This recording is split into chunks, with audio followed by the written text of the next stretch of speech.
Masya Allah. Baik. Assalamualaikum warahmatullahi wabarakatuh. Waalaikumsalam warahmatullahi wabarakatuh. Alhamdulillah wassalatu wassalamu ala Rasulillah wa ala alihi wa sahbihi wa mawalah.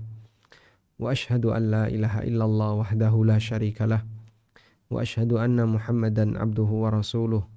Salawatu rabbi wa salamu alaihi wa ala alihi wa ashabihi wa man sara ala nahjihi wa stanna bi sunnatihi ila yaumiddin. Yang kami hormati Bapak Momon Saputra, Bapak Yuwono Wiryo Sastro, Bapak Sugianto dan Bapak yang lainnya yang tidak bisa kita sebutkan satu persatu. Saya terus terang baru pertama kali ini diundang kajian yang pesertanya semuanya orang-orang senior ya, Masya Allah. Semoga Allah Subhanahu wa Ta'ala menjaga kita semuanya dan menganugerahkan kita istiqomah untuk selalu berada di atas jalan takwa, dan semoga Allah Subhanahu wa Ta'ala memberikan kita kesempatan untuk bisa meraih husnul khatimah. Kita mau belajar satu hal yang istimewa, walaupun mungkin waktunya masih cukup lama, masih kurang lebih 1,5 bulan lagi, meneladani sifat-sifat Rasulullah Sallallahu Alaihi Wasallam di bulan Ramadan, yang saya kira untuk bisa diikuti 100% barangkali sangat berat atau bahkan mustahil. Karena ada banyak pada diri Nabi SAW yang itu merupakan mukjizat beliau, sehingga mustahil bagi umatnya untuk bisa meniru beliau secara 100%. Allah jadikan orang yang terbaik itu dalam kondisi paling ideal, sehingga orang kalau bisa meniru mungkin hanya sampai 80%, itu pun sudah sangat bagus. Ada yang di bawahnya 70%, ada yang di bawahnya lagi, sehingga hampir tidak dijumpai orang yang bisa meniru beliau 100%, atau bahkan mustahil. Sebab apa yang beliau lakukan adalah dibimbing wahyu, dan itu bagian dari mukjizat beliau sallallahu alaihi wasallam. Akhlaknya Rasulullah sallallahu alaihi wasallam dipuji oleh Allah dalam Al-Qur'an. Wa innalaka la ajran wa innaka la ala khuluqin azim. Allah Ta'ala berfirman, wa innaka la ala khuluqin azim. Sesungguhnya engkau wahai Muhammad berada di atas akhlak yang azim. Azim artinya mulia, agung. Allah mensifati akhlaknya Nabi sallallahu alaihi wasallam dengan sifat azim, sebagaimana sifatnya arsh, dzul arsh. Arsh adalah arsh yang azim, arsh yang agung. Dan ini menunjukkan kehebatan akhlak Rasulullah sallallahu alaihi wasallam. Dan di ayat yang lain bahkan Allah Subhanahu wa Ta'ala pernah bersumpah dengan menyebut akhlaknya Rasulullah sallallahu alaihi wasallam. Allah Ta'ala berfirman, la'amruka innahum lafi sakratihim ya'mahun. Ketika Allah menceritakan tentang pelanggaran yang dilakukan oleh umatnya Nabi Lut alaihissalam, yang kita tahu mereka lah manusia pertama kali yang melakukan praktek homoseksual. Lalu dengan semua pelanggaran yang mereka lakukan, Allah menyebutkan, sumpah dengan menyebut nama, dengan menyebut umur Nabi SAW. La'amruka innahum lafi sakratihim ya'mahun. Demi umurmu wahai Muhammad. Satu-satunya manusia yang umurnya dijadikan sebagai sumpah oleh Allah Ta'ala adalah Nabi kita sallallahu alaihi wasallam. La'amruka innahum lafi sakratihim ya'mahun. Demi umurmu wahai Muhammad, sesungguhnya mereka umatnya Nabi Lot itu mereka tenggelam dalam kelalaian. Mereka tenggelam dalam kemaksiatan. Dan disebutkan oleh Al-Baghawi dalam tafsirnya, beliau menukil keterangan Abul Jauza. Abul Jauza membawakan riwayat dari Ibnu Abbas radhiyallahu anhuma, di mana Ibnu Abbas mengatakan, innallaha lam yakhluq nafsan akrama min nafsi Muhammadin sallallahu alaihi wasallam. Allah belum pernah menciptakan satu jiwa yang lebih mulia dibandingkan jiwa Muhammad sallallahu alaihi wasallam. Karena Allah tidak pernah menyebut dalam sumpahnya satu makhluk yang umurnya dijadikan sebagai sumpah kecuali umur Nabi Muhammad sallallahu alaihi wasallam. La'amruka innahum lafi sakratihim ya'mahun. Dan kita tahu yang namanya umur adalah isi dari perjalanan kehidupan. Umur itu adalah isi dari amaliyah dan perbuatan. Maka saat umur Nabi SAW dijadikan sebagai sumpah, menunjukkan bahwasanya Rasulullah SAW berada di posisi kesempurnaan aktivitas dan karakter yang beliau miliki Sallallahu Alaihi Wasallam. Baik. Kemudian terlebih lagi ketika bulan Ramadan, yang kita tahu ini adalah bulan yang istimewa. Namun bulan Ramadan bukan termasuk 4 bulan haram. 4 bulan haram seperti yang disebutkan oleh Allah Subhanahu wa taala di surat At-Taubah. Fiha arba'atun hurum. Di sana ada 4 bulan haram. 4 bulan haram itu disebutkan oleh Nabi SAW dalam hadis beliau.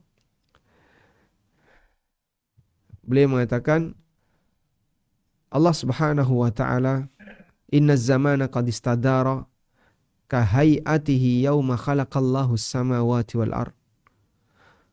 As-sanatu 12 syahran." Sesungguhnya zaman itu berputar sebagaimana kondisi ketika Allah ciptakan langit dan bumi. 1 tahun itu ada 12 bulan. Minha arba'atun hurum, dari 12 bulan itu ada 4 bulan haram. Thalathun mutawaliyat, 3 bulan haram berturut-turut. Berturut-turut itu apa saja?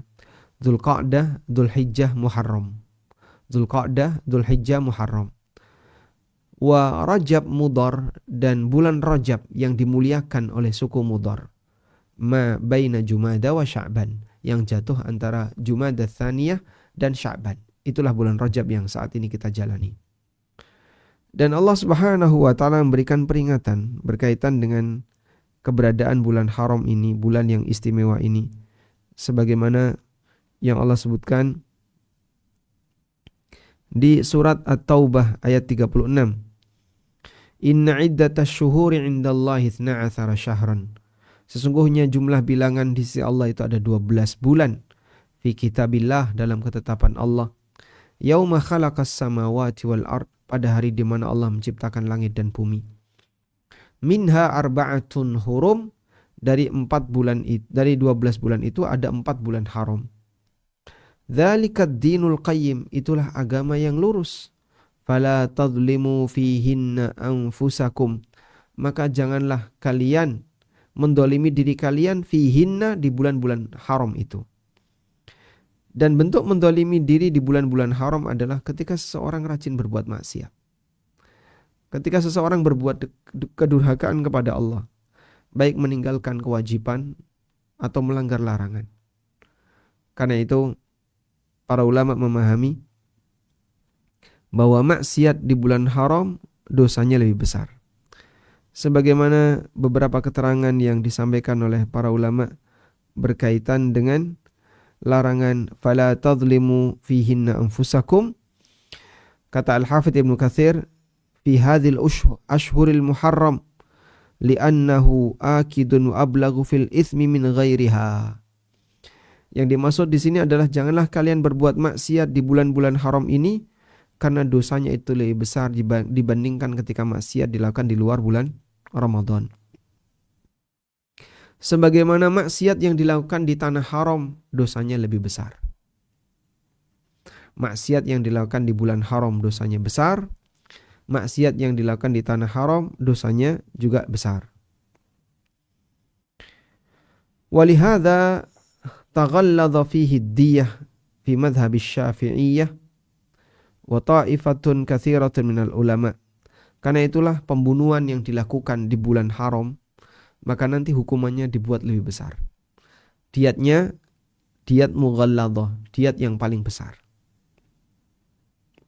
Karena Allah Subhanahu wa taala melarang keras orang berbuat zalim, yaitu berbuat maksiat di bulan haram.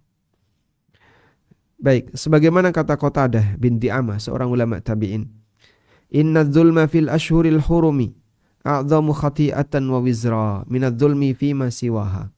Sesungguhnya kezaliman di bulan haram itu lebih besar dosanya dibandingkan kezaliman di selain bulan haram. Wa in kana dzulmu ala kulli halin aziman, meskipun semua kezaliman itu dosa besar. Walakinnallaha yu'adzimu min amrihi ma yasha.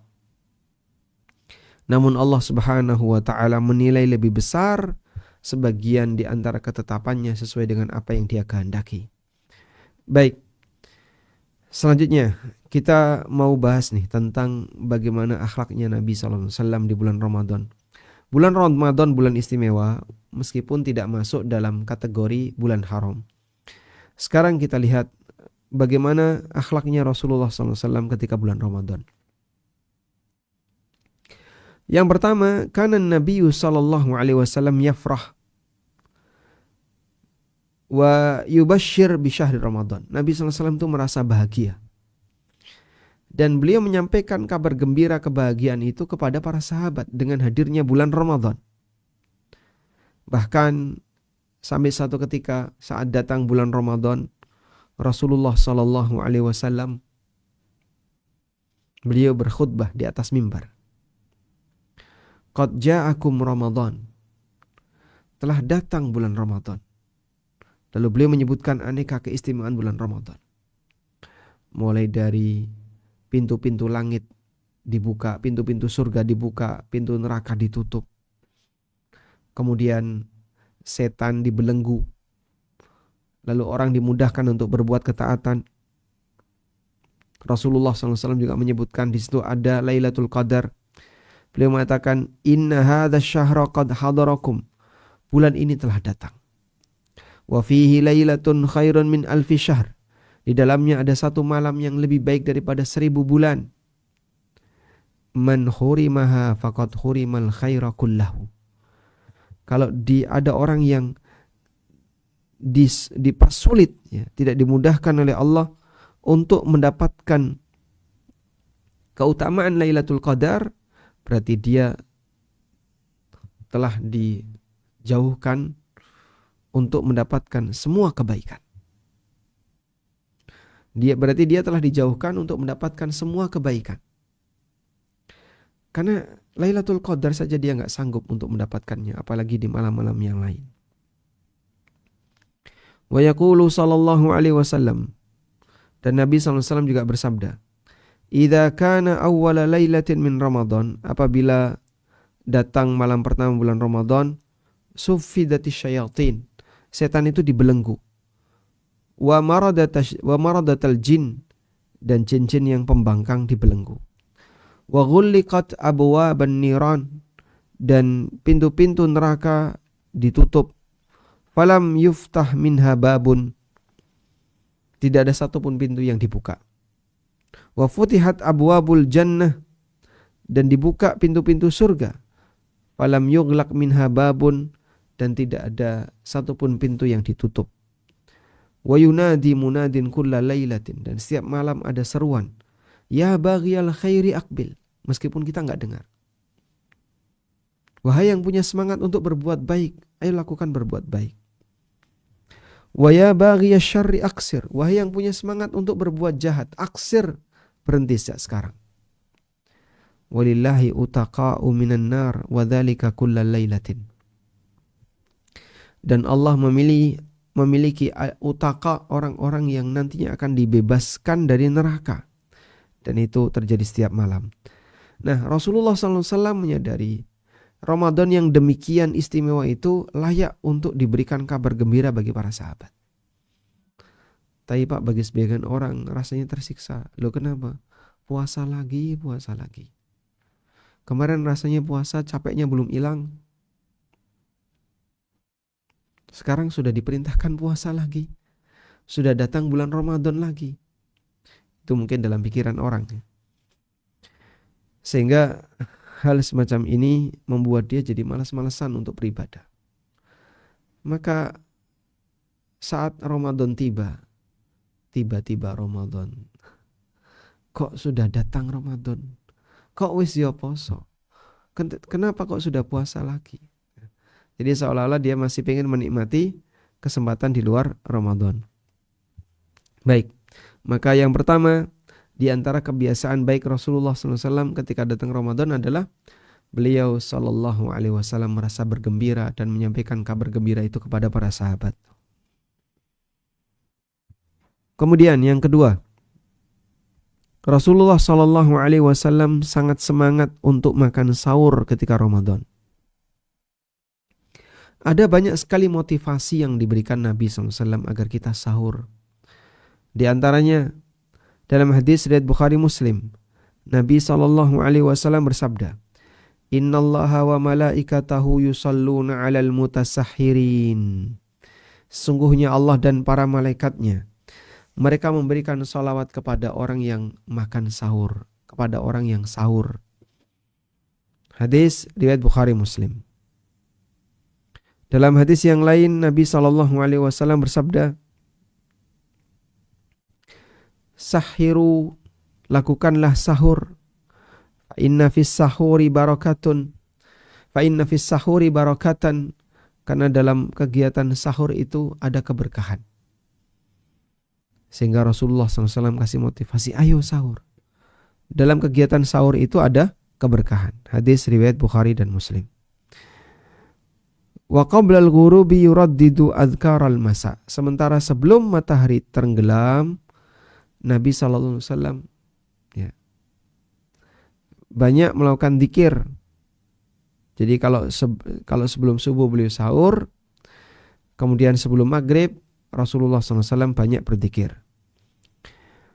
Lalu selanjutnya Nabi SAW punya kebiasaan kalau berbuka itu urutannya berikut ini: rutab, tamar, air putih.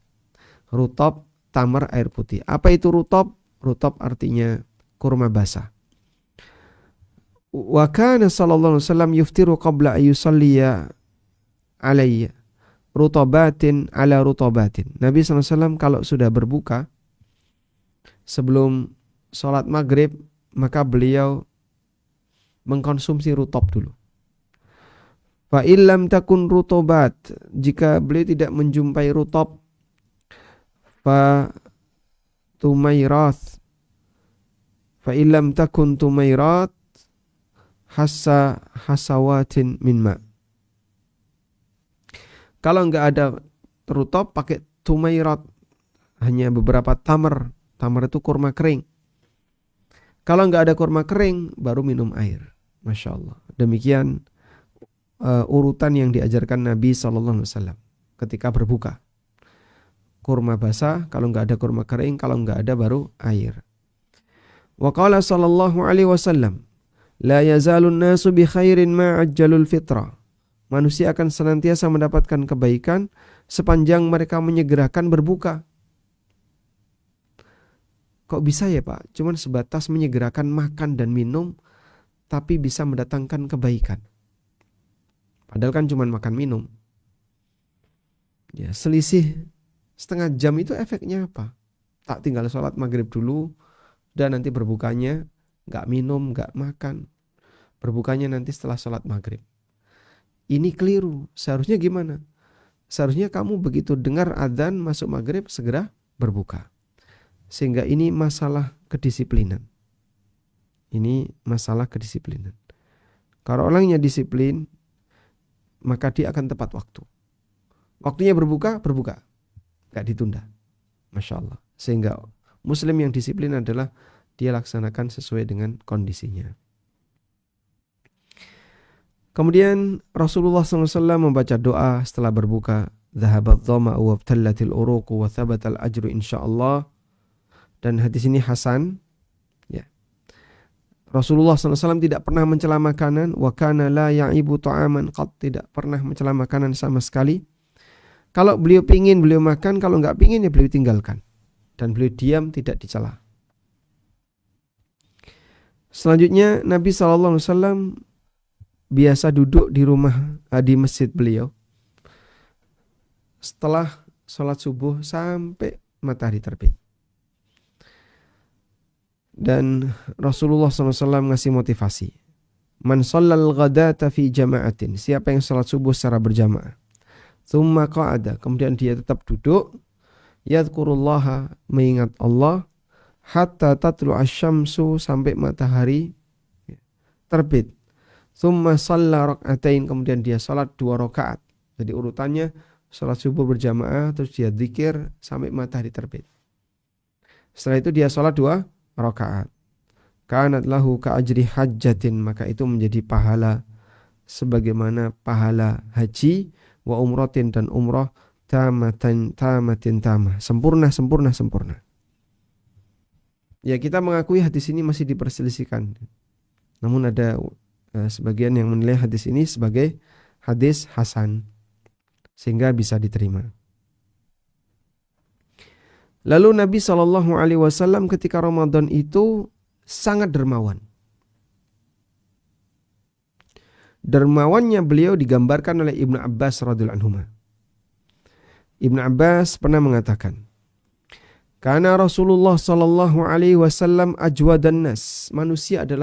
Rasulullah SAW adalah manusia yang paling dermawan.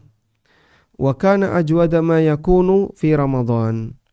Dan lebih dermawan lagi ketika bulan Ramadan. Hina yalqahu Jibril, pada saat Jibril mendatangi beliau sallallahu alaihi wasallam. Wa kana yalqahu fi kulli lailatin, dan Jibril mendatangi Nabi sallallahu alaihi wasallam setiap malam, ya.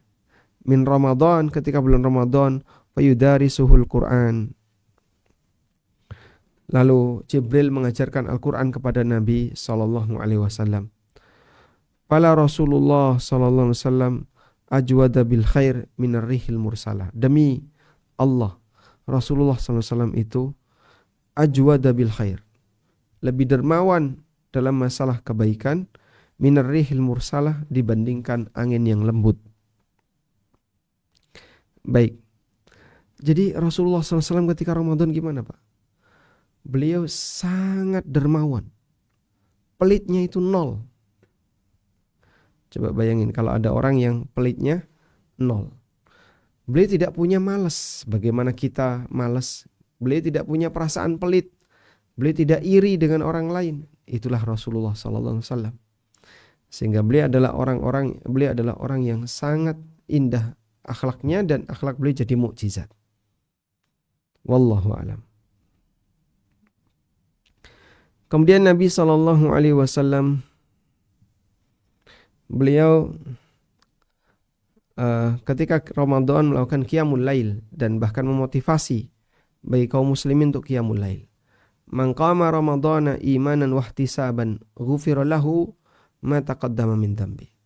Siapa yang melaksanakan Ramadan karena iman dan ihtisab. Ihtisab artinya mengharapkan pahala. Dia melakukan qiyamul Ramadan karena mengharapkan pahala dari Allah. Ghafara lahu ma taqaddama min dzambih, maka dosa-dosa yang telah lewat akan diampuni. Hadis riwayat Bukhari. Maka Nabi SAW ketika sholat tarawih, itulah qiyamul lail, qiyamul Ramadan. Waqad shallat tarawih sallallahu alaihi wasallam ayyaman bi ashabihi. Nabi SAW sholat tarawih hanya 3 hari, rombongan bersama para sahabat.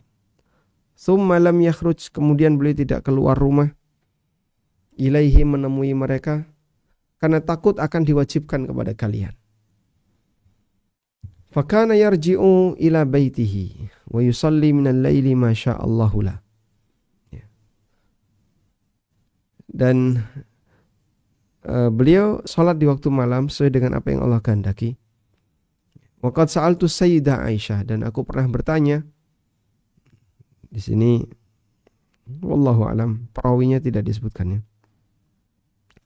Aku pernah bertanya kepada Aisyah radhiyallahu anha, kaifa kanat salatu Rasulillah SAW fi Ramadan? Bagaimana salatnya Rasulullah SAW ketika bulan Ramadan? Nah, kemudian Aisyah bercerita tentang tarawih Nabi SAW di rumahnya. Kata Aisyah, ma kana yazidu fi Ramadan wala fi ghairihi ala ihda asyrata rak'atan. Nabi SAW tidak pernah menjumpai salat malam, baik Ramadan maupun di luar Ramadan, lebih dari 11 rakaat. Meskipun yang benar ini bukan pembatasan. Sehingga boleh nggak qiyam Ramadan lebih dari 2 rakaat? Lebih dari berapa? Sekian rakaat. Jawabannya boleh. Nabi SAW 11 rakaat, lebih dari 11 boleh nggak? Boleh. Wallahu alam. Baik. Kemudian di bagian akhir Ramadan Nabi SAW itu makin rajin. Sampai digambarkan karena Nabi SAW idza jaa asyru ayatin min akhiri, kalau datang bagian akhir dari bulan Ramadan, fajtahadan Nabi SAW. Nabi SAW lebih bersungguh-sungguh lagi dalam beribadah. Karena di situ ada Lailatul Qadar. Di sana ada Lailatul Qadar. Wallahu a'lam. Sehingga Rasulullah SAW kalau sudah menginjak malam-malam terakhir, beliau bangunkan para istrinya dan disuruh untuk beribadah bersama-sama agar mendapatkan kesempatan untuk dapat Lailatul Qadar. Wallahu a'lam. Baik, mungkin demikian yang bisa kita sampaikan. Coba. Semoga apa yang kita bahas ini bermanfaat. Wassallallahu ala nabiyyina Muhammadin wa ala alihi wa sahbihi wasallam. Kami kembalikan kepada moderator. Baik, terima kasih pada Pak Ustadz Amin Nur Bait yang telah menyampaikan tausiahnya dengan begitu menarik. Sekarang kita masih ada waktu mungkin sekitar 20 menit barangkali ya Pak Ustadz ya Insyaallah. untuk tanya jawab. Kesempatan pertama kami berikan kepada Bapak Penasehat, mungkin Pak Syahrial atau Pak Yang, silakan.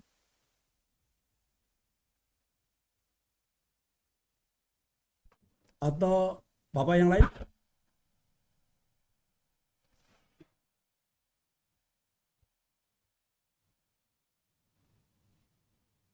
Mulai Ibu Pak yang lain? Yono. Pak Yang, silakan. Assalamualaikum Pak Ustadz. Setelah mendengar penjelasan dari Pak Ustadz tadi, sepertinya apa yang dilakukan oleh Rasulullah itu sesuatu kelihatannya sangat sederhana. Kira-kira dari kesederhanaan itu ada penekanan-penekanan nggak Pak Ustadz? Misalnya,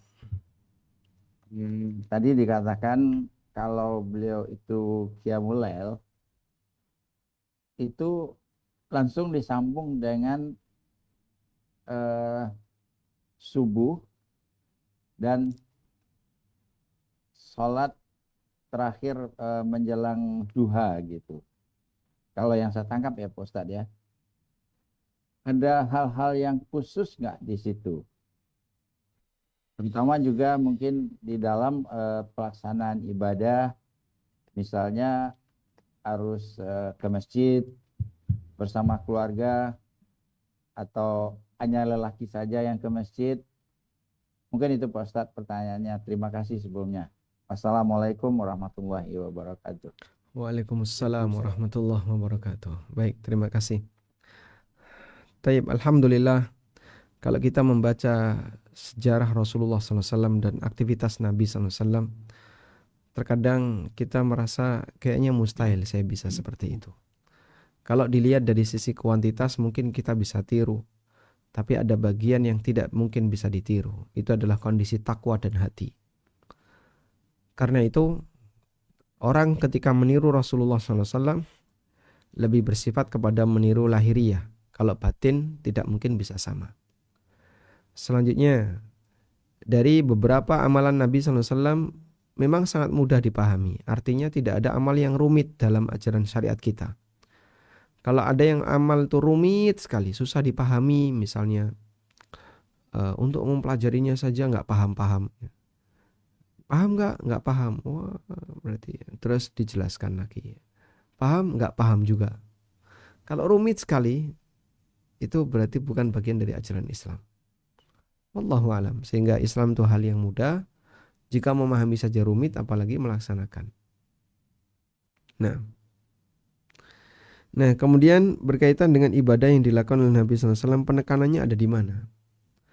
Penekanannya sebenarnya ada di lomba nyari Lailatul Qadar, usaha untuk mencari Lailatul Qadar, sehingga beliau ajak keluarganya untuk ke masjid, sholat, ya, untuk qiyamul lail, dalam rangka untuk mendapatkan Lailatul Qadar sebisanya. Dan tujuan itu telah disebutkan dalam dalil. Oleh karena itu dalam hal ini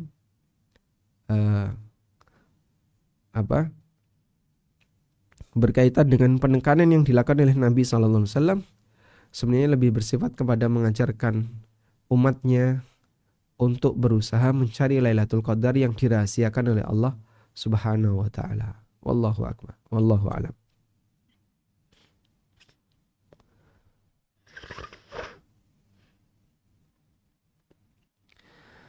Taib. Baik, Silakan, Mbak. penanya berikutnya. Silakan ya Pak Saryal. Silakan. Assalamualaikum warahmatullahi wabarakatuh. Waalaikumsalam warahmatullahi Waalaikumsalam. wabarakatuh. Pak Ustadz, amal ibadah Rasulullah kelihatannya bisa dicontoh, ditiru, tapi satu hal yang susah sekali untuk ditiru adalah kekusukan beliau di dalam melaksanakan sholat, sampai kakinya bengkak begitu. Kita pernah diajarkan bagaimana mencapai kekusukan. Kalau ada godaan setan, katanya meludah kecil ke kiri 3 kali. Tapi tetap aja kita digoda. Bagaimana caranya Ustadz? Supaya godaan itu tidak mempan kepada kita. Supaya kita tetap kusuk sebagaimana kusuknya Rasulullah melaksanakan salat. Demikian Ustadz, terima kasih. Assalamualaikum warahmatullahi wabarakatuh. Waalaikumsalam warahmatullahi wabarakatuh. Baik, terima kasih Pak Syahrial.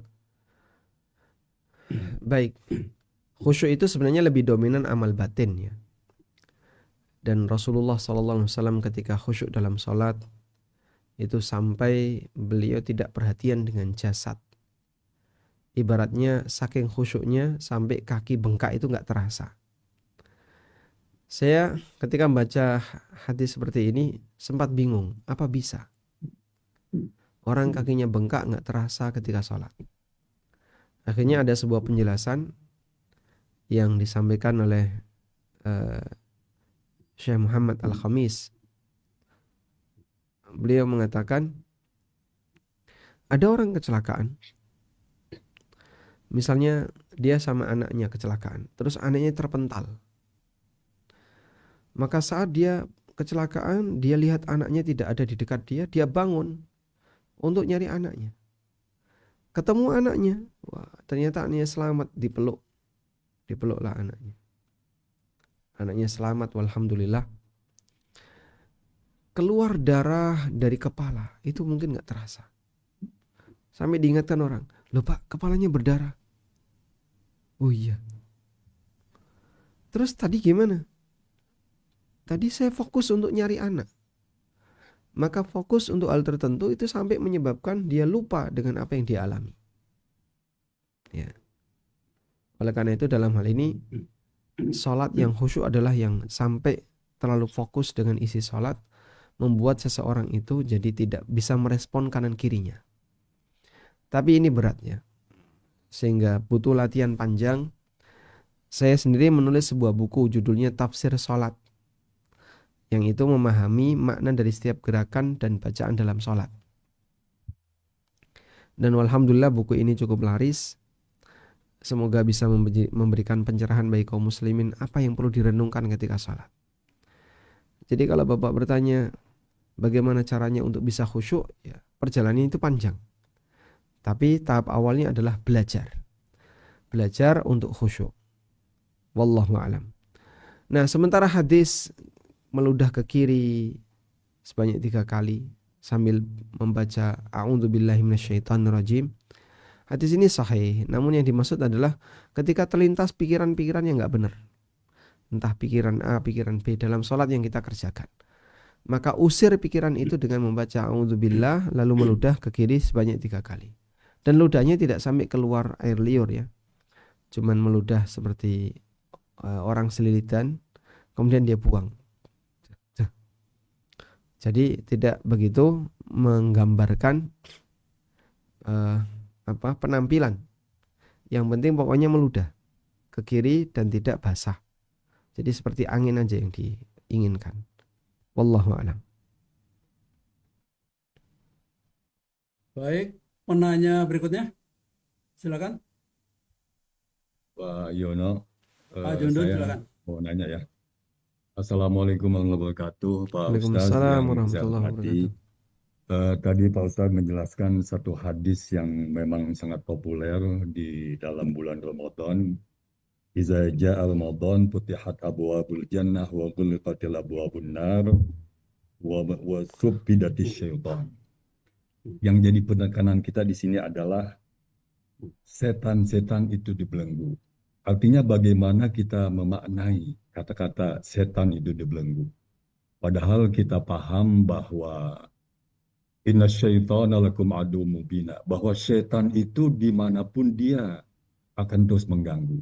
Khususnya kita di masyarakat yang heterogen, tentunya agak susah ya. Artinya orang yang berbuat maksiat tetap banyak juga. Baik itu dilakukan oleh muslim sendiri maupun oleh non-muslim.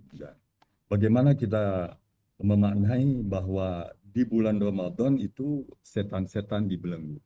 Mungkin begitu aja Pak Ustaz. Terima kasih. Masya Allah. Assalamualaikum warahmatullahi wabarakatuh. Waalaikumsalam warahmatullahi wabarakatuh. Terima kasih banyak Pak Jundun. Bagaimana kita memaknai setan itu dibelenggu? Terkadang orang bertanya, setan dibelenggu tapi masih banyak orang bermaksiat. Setan dibelenggu tapi nyatanya masih banyak orang yang tidak sholat misalnya. Nah, maka di sini kita perlu memahami apa makna setan dibelenggu. Pemahaman yang pertama, setan itu dibelenggu. Ada yang mengatakan setan itu dibatasi geraknya.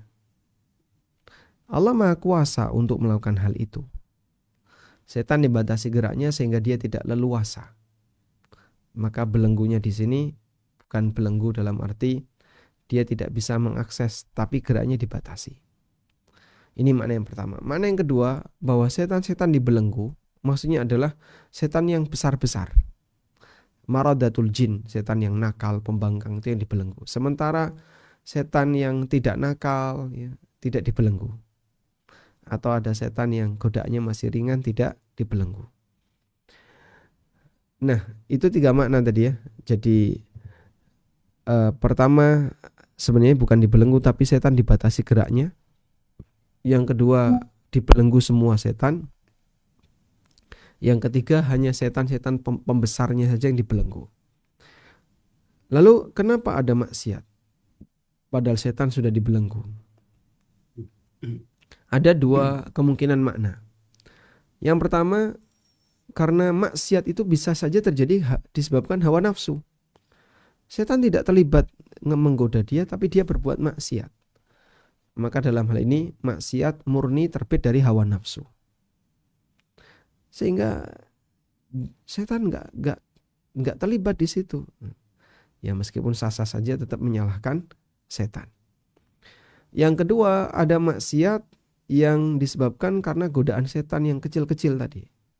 Karena setan kecil tidak dilepas.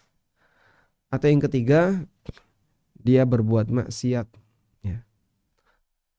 Setelah dia mendapatkan godaan dari setan, gangguan dari setan, walaupun dalam posisi setan itu dibelenggu. Jadi dibelenggu bukan berarti tidak bisa menggoda. Dia bisa menggoda tapi tidak sekuat ketika dilepas. Wallahu a'lam, mungkin itu ya. Jadi ada dua sisi. Makna setan dibelenggu, ada tiga makna tadi ya. Yang dibelenggu adalah fisiknya, baik untuk semuanya dibelenggu. Yang kedua, yang dibelenggu hanya setan-setan yang kelas besar, sementara setan kelas kecil dibiarkan. Yang ketiga, bahwa sebenarnya tidak dibelenggu, tapi gerakan setan dibatasi. Wallahu a'lam. Baik, penanya berikutnya silakan.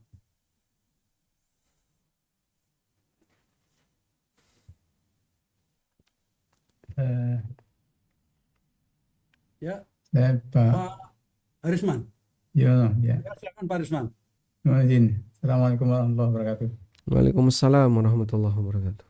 Ya, eh, ada hadis yang mengatakan bahwa eh, pada waktu kita puasa atau ada dua kebahagiaan yang utama. Pada waktu kita berbuka dan pada waktu kita berjumpa dengan Allah. Kita nggak ragu lagi kalau berjumpa dengan Allah itu katakanlah ada pintu surga yang namanya itu ya Ar-Rayyan. Ar-Rayyan itu dari puasa. Jadi luar biasa. Pada waktu kebahagiaan di waktu berbuka itu kalau mungkin pengalaman dari Ustadz sendiri ya, apa itu di situ katakanlah. Ada yang satu ulama pernah waktu di satu ceramah itu pada waktu kita menjelang berbuka puasa itu memang harusnya kita lebih banyak tadi berzikir dan ini katakanlah terus mendekat kepada Allah. Karena ada pendapat ulama yang lain pada saat kita sholat itu adalah perjumpaan liko antara liko Allah besar kita dengan Allah. Kamu sedekah juga liko, kamu puasa juga liko. Nah pada waktu likonya kita perjumpaan pada waktu tadi menjelang berbuka puasa itu katanya jauh lebih nikmat dibanding dari pada saat-saat yang lain katakanlah kita. Terima kasih. Mohon eh, pencerahannya. Terima kasih banyak. Masya Allah. Assalamualaikum warahmatullahi wabarakatuh. Waalaikumsalam warahmatullahi wabarakatuh. Baik Pak Risman, kita akan membahas tentang hadis Nabi sallallahu alaihi wasallam, walis-shaimi farhatun inda fitrihi wa farhatun inda liqa'i rabbih. Seorang yang puasa punya dua kebahagiaan. Senang ketika berbuka dan senang ketika ketemu Allah. Kita tahu bahwa fitrahnya manusia ketika berbuka itu senang. Wah, sudah boleh makan, senang sekali, langsung makan. Itu fitrah.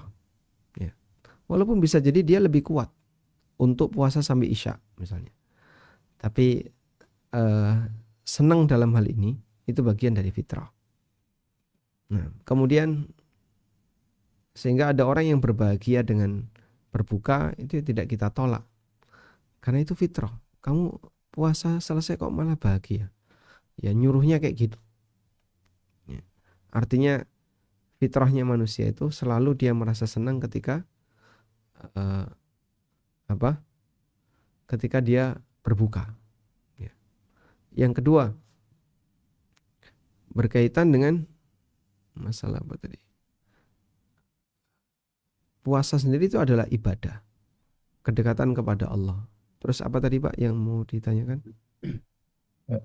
Terutama apa namanya motivasi atau apa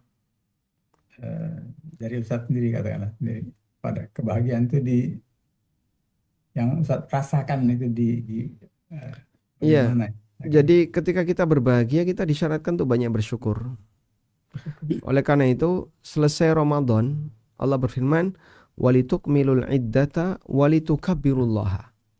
Hendaknya mereka menyempurnakan bilangan puasa Ramadan walitukabirullah dan hendaknya mereka banyak bertakbir kepada Allah. Jadi pasca Ramadan kita dianjurkan untuk banyak berzikir dan salah satunya adalah takbiran. Nah,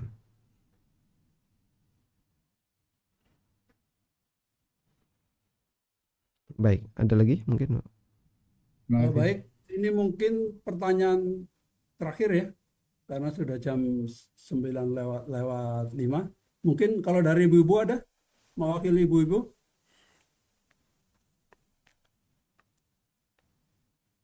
Atau bapak lagi juga boleh kalau nggak ada.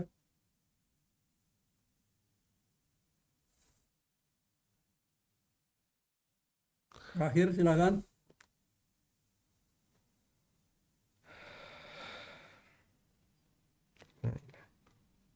Bapak juga boleh silakan Pak.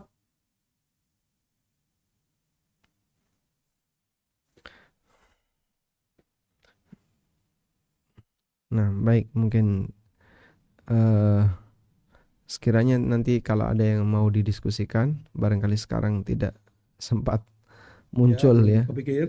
Semoga nanti bisa disampaikan di Melalui lain WA boleh kesempatan, ya, insya Allah. Pak. Betul. Baik. Baik, terima kasih Pak Ustadz.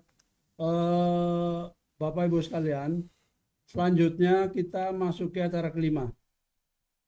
Untuk itu kami mohon kepada Bapak Ustadz untuk memimpin doa, termasuk doa khataman Al-Quran.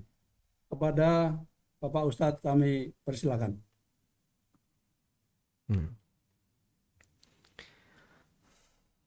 Berkaitan dengan doa, kita disyariatkan untuk banyak berdoa kepada Allah dalam setiap keadaan, terutama di waktu-waktu yang mustajab, karena doa di waktu yang mustajab ada peluang besar doa itu diijabai oleh Allah, seperti doa ketika sujud, doa antara adzan dan iqamah, doa ketika turun hujan, dan seterusnya. Dan pada saat kita selesai pengajian, sah-sah saja berdoa, karena Nabi SAW juga terkadang banyak berdoa di saat beliau sedang isi pengajian. Dan kita berharap kepada Allah, semoga Allah Ta'ala menjadikan kita hambanya yang istiqomah, yang selalu berada di atas jalan yang lurus, dan semoga kita mendapatkan husnul khatimah. Allahumma inna nas'aluka bi'anna nashhadu annaka antallah, la ilaha illa anta al-ahadu as-samadu alladhi lam yalid wa lam yulad wa lam yakul lahu kufuwan ahad. Allahumma ighfir lana wa li ikhwanina alladhina sabaquna bil iman wa la taj'al fi qulubina ghillan lil ladzina amanu rabbana innaka ra'ufur rahim. Allahumma aminna fi awtanina wa aslih a'immatana wa wulata umurina. Allahumma a'inhum ala tanfidhi amanatihim. Allahumma rzuq lahum bitanatas salihin wa wuzara'as salihin. Rabbana hab lana min azwajina wa dhurriyyatina qurrata a'yun waj'alna lil muttaqina imama. Allahumma ja'al hadzal qur'ana kitaban yahdi lana ilal khair waj'alhu nuran wa hudan lana ya rabbal alamin waj'alhu hujjatan lana wala alaina ya arhamar rahimin. Allahumma rzuqna tilawatahu ana al-laili wa atrafan nahar.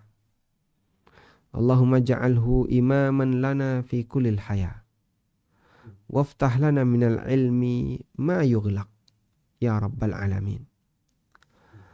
Allahumma ja'al hadzal kitaba kitaban bayyinan syahidan lana yaumal qiyamah waj'alhu lana syafi'an yaumal qiyamah. Rabbana atina fid dunya hasanah wa fil akhirati hasanah wa qina adzabannar. Wa sallallahu ala nabiyyina Muhammadin wa ala alihi wa sahbihi wa sallam. Wa akhiru da'wana alhamdulillahi rabbil alamin. Wassalamualaikum warahmatullahi wabarakatuh. Waalaikumsalam. Terima kasih kepada Pak Ustadz Aminur Baits yang telah memimpin doa bersama. Bapak-bapak, ibu-ibu sekalian yang kami hormati, alhamdulillah acara khataman Al-Quran telah selesai, berjalan dengan baik dan lancar. Kami mengucapkan terima kasih kepada Bapak, Ibu-ibu sekalian atas kehadiran dan partisipasinya, khususnya kepada Bapak Ustadz Aminur Baits yang telah berbagi ilmu dan berdiskusi dengan kita semua dengan sangat baik. Akhir kata, kami mohon maaf apabila dalam membawakan acara ini terdapat hal-hal yang membuat Bapak, Ibu-ibu sekalian kurang berkenan. Wabillahi taufik wal hidayah. Assalamualaikum warahmatullahi wabarakatuh. Waalaikumsalam warahmatullahi wabarakatuh.